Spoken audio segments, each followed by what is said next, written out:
On voit maintenant, c'est un trésor qui sommeillait depuis 40 ans, loin des regards. Promenade très prisée à la belle époque par les curistes qui venaient à Aix-les-Bains.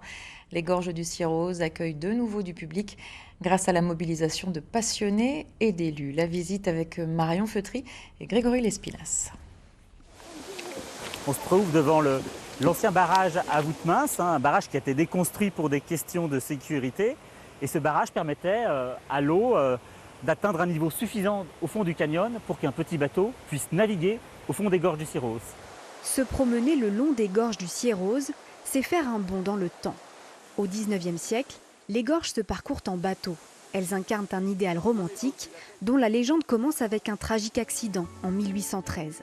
Les plus illustres visiteurs s'y pressent, Alexandre Dumas, Lamartine ou encore la reine Victoria. Un lieu chargé d'histoire et de légendes.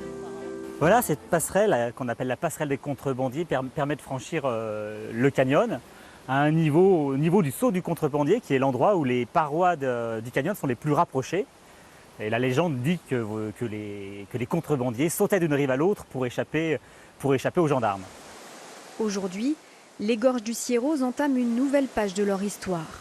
À l'abandon depuis 40 ans, depuis la fin de la navigation, elles retrouvent enfin les visiteurs avec ce nouveau parcours, 1 kilomètre de passerelle en encorbellement et de sentiers. Ils ont fait un travail magnifique.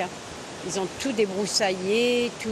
Enfin, c'est extraordinaire, quoi. Et puis on ressent vraiment toute l'ambiance 19e siècle, en se baladant, l'ambiance un peu romantique, Lamartine, la reine Victoria.